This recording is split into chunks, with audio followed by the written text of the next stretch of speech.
তাশাহুদের মধ্যে আঙ্গুল তুলবেন, হয় নাড়াবেন নয় তুলে রাখবেন, এটা সুন্নাহ। আশাদ্দু আলা শাইতান মিনাল হাদিদ, শয়তানরে লোহা দিয়ে পিটাইলে যত কষ্ট পায়, তাশাহুদে বসে এই আঙ্গুলটা নাড়ালে এর চেয়ে বেশি কষ্ট পায়। সুবহানাল্লাহ কইবেন না? এজন্য মুরাআতুস সুনান, 5টা টিপস খেয়াল করে রাখেন কিভাবে নামাজের মনোযোগ বৃদ্ধি করবেন। টিপস নাম্বার 1, সল্লু সলাতান মুআদ্দিয়া, বিদায়ী নামাজ পড়বেন। মনে করবেন হতে পারে আজকের এই নামাজটাই আমার জীবনের শেষ নামাজ।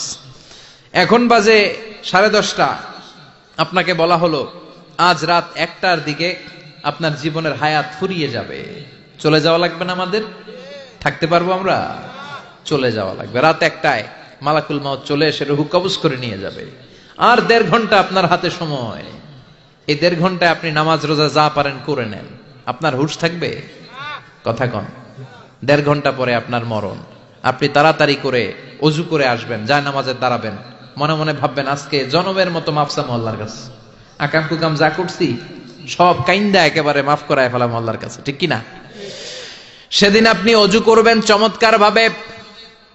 চমৎকার ভাবে পাঞ্জাবিটা পরে, আতর মেখে, টুপিটা পরে, মুসল্লার মধ্যে দাঁড়িয়ে আল্লাহু আকবার বলে নামাজ শুরু করবেন। ওই দিনের নামাজে আপনার কোনো তাড়াহুড়ো নাই। আছে? আজীবন তাড়াহুড়ো করছেন, কিন্তু ওই দিন আপনার তাড়াহুড়ো নাই। ওই দিনের রুকুটা আপনার জীবনের শ্রেষ্ঠতম রুকু হয়ে যাবে। ওই দিনের সেজদাটা আপনার জীবনের শ্রেষ্ঠতম সেজদা হয়ে যাবে। ওই দিন আপনি সেজদায় পড়ে চোখের পানি দিয়ে জায়নামাজ ভিজিয়ে দিবেন না? কথা বলেন, দিবেন না? এর কারণ আপনি জেনে গেছেন এটাই আপনার জীবনের শেষ নামাজ, ঠিক কি না? তো এই যে প্রত্যেক নামাজের সময় মসজিদে যে আল্লাহু আকবার বলে যে দাঁড়াই, এই নামাজের পরে আবার কোন নামাজের চান্স আমি জীবনে পাবো কিনা কোনো গ্যারান্টি আছে? চিল্লায় বলতে হবে, গ্যারান্টি আছে? আরো 30 মিনিট আমরা সবাই বেঁচে থাকবো, গ্যারান্টি? আরো 10 মিনিট বাঁচবো, গ্যারান্টি? শ্বাস যেটা ভিতরে নিলাম ফেলতে পারবো, কোনো গ্যারান্টি আছে? তাহলে প্রতিটা নামাজের সময় আমরা এই কথাটা ভাবি না কেন যে হতে পারে এই নামাজটাই আমার জীবনের শেষ নামাজ, হতে পারে আজকের এই সেজদাটা আমার জীবনের শেষ সেজদা। চিল্লায় বলেন ঠিক কিনা? বিশ্বনবী শিখায় দিলেন মনোযোগায়নের প্রথম পদ্ধতি।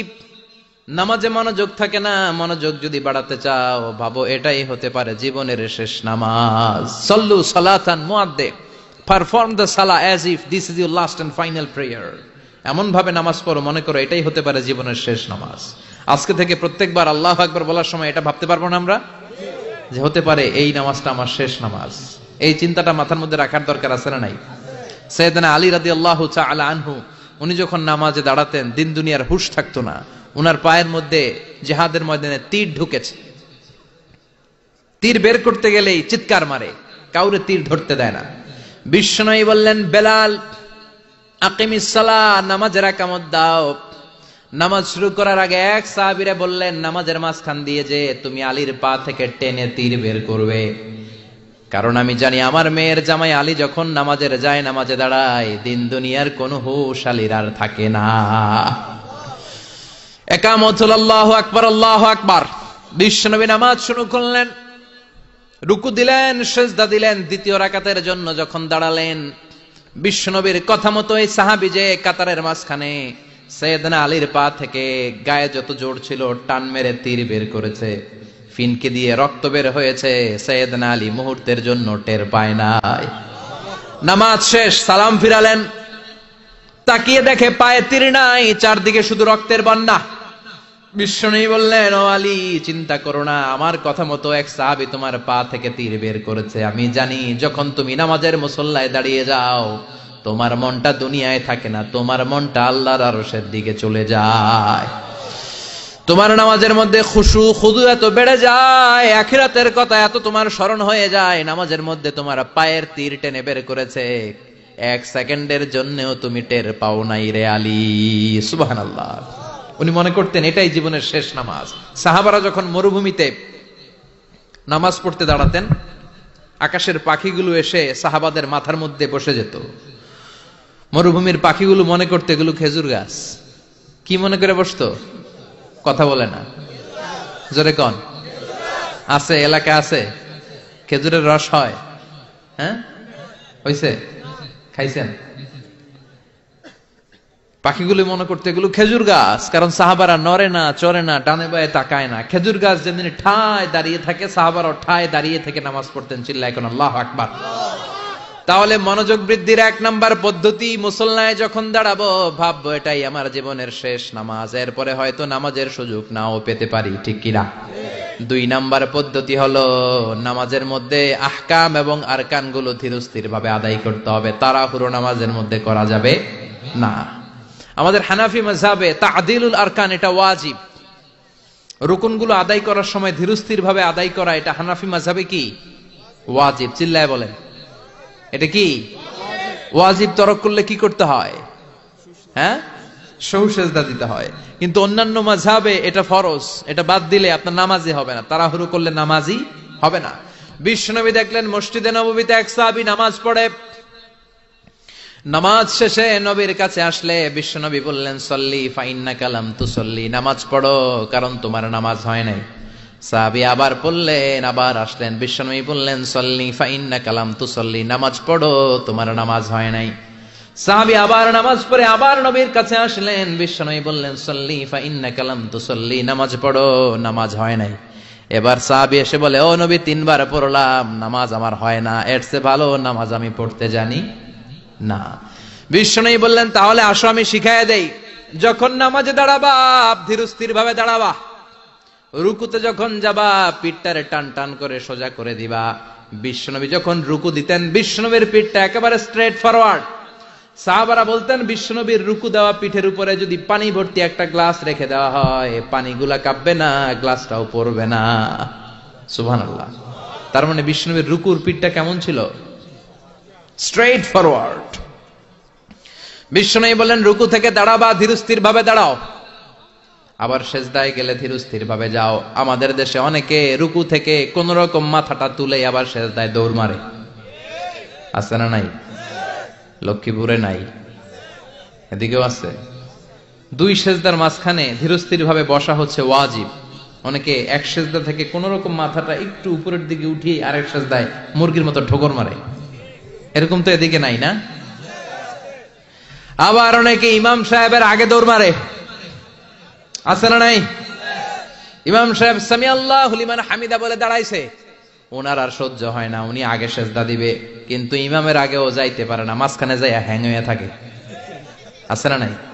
মোবাইল মাঝে মাঝে হ্যাং হয় না, মানে সামনেও যায় না পিছনেও যায় না। তো ওনারাও ইমামের আগে সেজদায় যাবে, তো ইমাম যাইতে পারে না, উনিও যেতে পারে না, মাঝ অবস্থায় যায় কি হয়? হ্যাং। হ্যাং হইবেন আপনারা? হ্যাং হওয়া যাবে না। তাহলে মনোযোগ বাড়ানোর 2 নাম্বার পদ্ধতি হচ্ছে কি করবেন? ধীরস্থির ভাবে। There is no rushing in salah, there is no hastiness in salah। নামাজের মধ্যে কোনো তাড়াহুড়ো নাই, তাড়াহুড়ো করলে এটা নামাজ হয় না। এমনকি নামাজের দিকে বিশ্বনবী তাড়াহুড়ো করে যেতেও নিষেধ করেছেন। ইদা উকিমাতিস সালাহ, নামাজ যখন শুরু হয়ে যাবে ধীরস্থির ভাবে যাবেন, তাড়াহুড়ো করে যাওয়া যাবে না। 3 নাম্বার পদ্ধতি, জামাতে পড়বেন, তাহলে মনোযোগ বাড়ায় দিবে কে? বিশ্বনবী বলেন, সালাতুল জামাআত আফদলু সালাতাল ফাজদি বি 27 দারাজা। একা একা নামাজ পড়লে যতটুকু সওয়াব হয়, জামাতে নামাজ পড়লে 27 গুণ বেশি সওয়াব হয়। জামাতে পড়ার দরকার আছে না নাই? জামাতে পড়লে আর মনোযোগ এদিক সেদিক যায় না। সবাই আল্লাহু আকবার, আমি আল্লাহু আকবার, সবাই আসসালামু আলাইকুম ওয়া রাহমাতুল্লাহ, আমি আসসালামু আলাইকুম ওয়া রাহমাতুল্লাহ, মন আমার এদিক সেদিক যাওয়ার সুযোগ আছে কম, ঠিক কি না? 4 নাম্বার, নামাজে যা বলেন অর্থ বোঝার চেষ্টা করেন।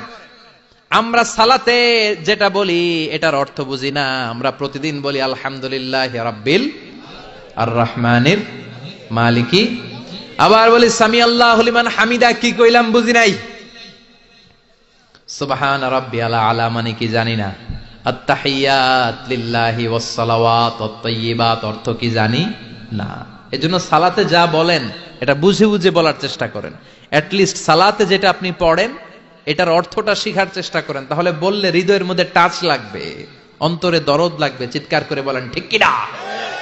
5 নাম্বার পদ্ধতি, নামাজের মধ্যে যে সুন্নাত গুলো আছে সুন্নাত গুলো আদায় করবেন, তাহলে নামাজের মধ্যে মনোযোগ বাড়ায়া দিবে কে?